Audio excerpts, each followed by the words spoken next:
ಖಾರವಾಗಿರ್ತಕ್ಕಂಥ ಇದು ಜಗತ್ತಿನ ಅತಿ ಖಾರದ ಮೆಣಸು. ಇದು ಜಗತ್ತಿನ ಅತ್ಯಂತ ಖಾರವಾಗಿರ್ತಕ್ಕಂಥ ಮೆಣಸು. ಹಾಯ್ ಸರ್, ನಮಸ್ಕಾರ. ನಮಸ್ಕಾರ ಸರ್. ನಿಮ್ಮ ಹೆಸರು? ಅಫ್ತಾಬ್ ಅಂತ ಹೇಳಿ ಸರ್. ಇಲ್ಲಿಂದ ಬರ್ತಾ ಇದ್ದಾರೆ? ಕುಶಾಲನಗರ, ಕೊಡಗು ಜಿಲ್ಲೆ. ಸರ್, ಈಗ ಈ ಒಂದು ಮೇಳದಲ್ಲಿ, ಸ್ವರಾಜ್ ಮೇಳದಲ್ಲಿ ನೋಡ್ತಾ ಇದೆ, ಸೊ ಉದ್ದನೆ ರೀತಿಯ ಸೋರೆಕಾಯಿ ಮತ್ತೆ ಪಡವಲಕಾಯಿ ಅಲ್ಲ, ಮತ್ತೆ ಇದೆಲ್ಲ ಏನ್ ಕಾಯಿಗಳು ಸರ್? ಇದು ಸೋರೆಕಾಯಿ, ಇದು ಸೋರೆಕಾಯಿ, ಇದು ಬೆಂಡೆ, ಅದು ಬಂದು ಮುಸ್ಕಿನ್ ಜೋಳ. ಇದು ಮುಸ್ಕಿನ್ ಜೋಳನ? ಇದು ಮುಸ್ಕಿನ್ ಜೋಳದಲ್ಲಿ ಒಂದು ಸ್ಪೆಷಲ್ ವೆರೈಟಿ. ಓಕೆ.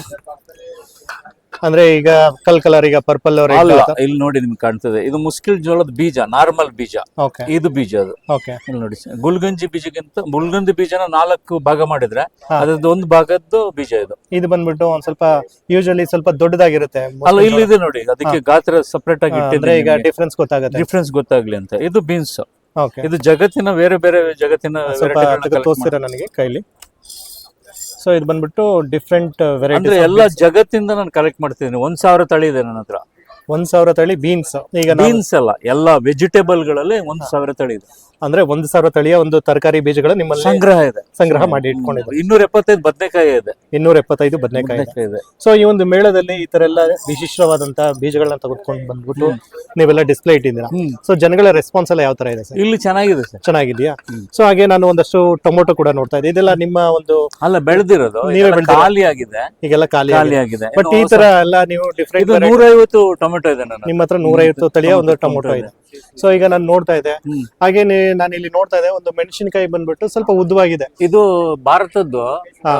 ಇದು ಒಂದು ಅರೌಂಡ್ 14 ಇಂಚ್ ಉದ್ದ ಬರುತ್ತೆ. 14 ಇಂಚ್ ಉದ್ದ ಬರ್ತದೆ.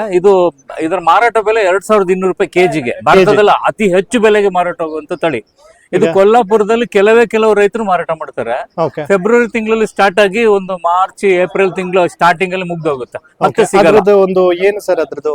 ಇದು ಹೊಟ್ಟೆ ಉರಿ ಬರಲ್ಲ, ಅತಿ ಹೆಚ್ಚು ಖಾರ ಇರಲ್ಲ, ಬಣ್ಣ ಬರುತ್ತೆ. ಬ್ಯಾಡಗಿ ತರನೇ ಅದು ತುಂಬಾ ವಿಶಿಷ್ಟವಾದ ತಳಿ. ಸೊ ಇದು ಗಿಡನ ಇಲ್ಲ, ಇದು ಥಂಡರ್ ಮೌಂಟೇನ್ ಅಂತೇಳಿ ಜಗತ್ತಿನ ಉದ್ದದ ಮೆಣಸು. ಇದು 18 ಇಂಚ್ ಉದ್ದ ಬರುತ್ತೆ. 18 ಇಂಚ್. ಇದು ಚಿಕ್ಕ ಗಿಡ. ಇದು ಈಗ ಗಿಡ ಚಿಕ್ಕದಿರೋದ್ರಿಂದ ನಿಮ್ಗೆ ಹಾಗೆ ಅನಿಸ್ತಾ ಇದೆ ನೋಡಿ. ಇಲ್ಲಿ ಸ್ವಲ್ಪ ಉದ್ದ ಇರೋದು ನಿಮ್ಗೆ ಕಾಣಿಸ್ತಾ.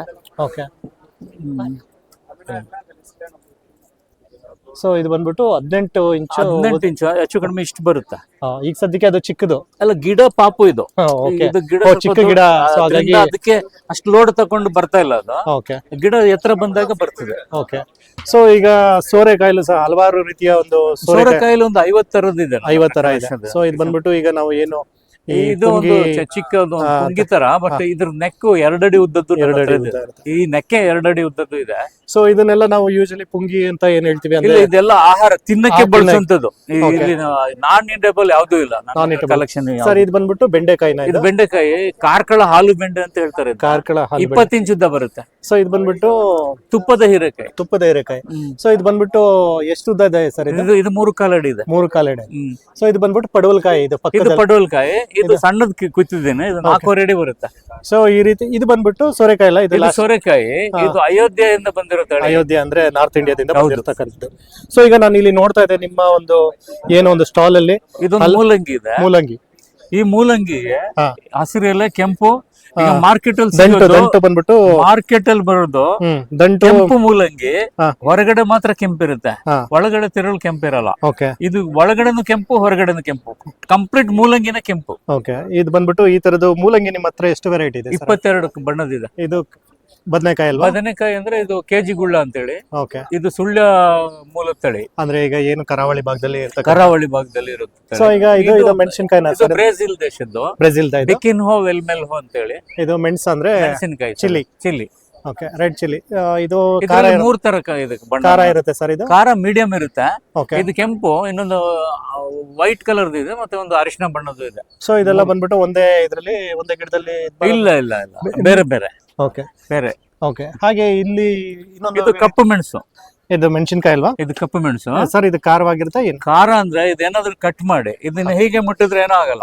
ಚೆನ್ನಾಗಿ ತಿಳ್ಕೊಳ್ಳಿ, ಇನ್ನು ವಿಡಿಯೋ ನೋಡೋರು. ಇದನ್ನ ಹೀಗೆ ಮುಟ್ಟಿದ್ರೆ ಏನೂ ಆಗಲ್ಲ.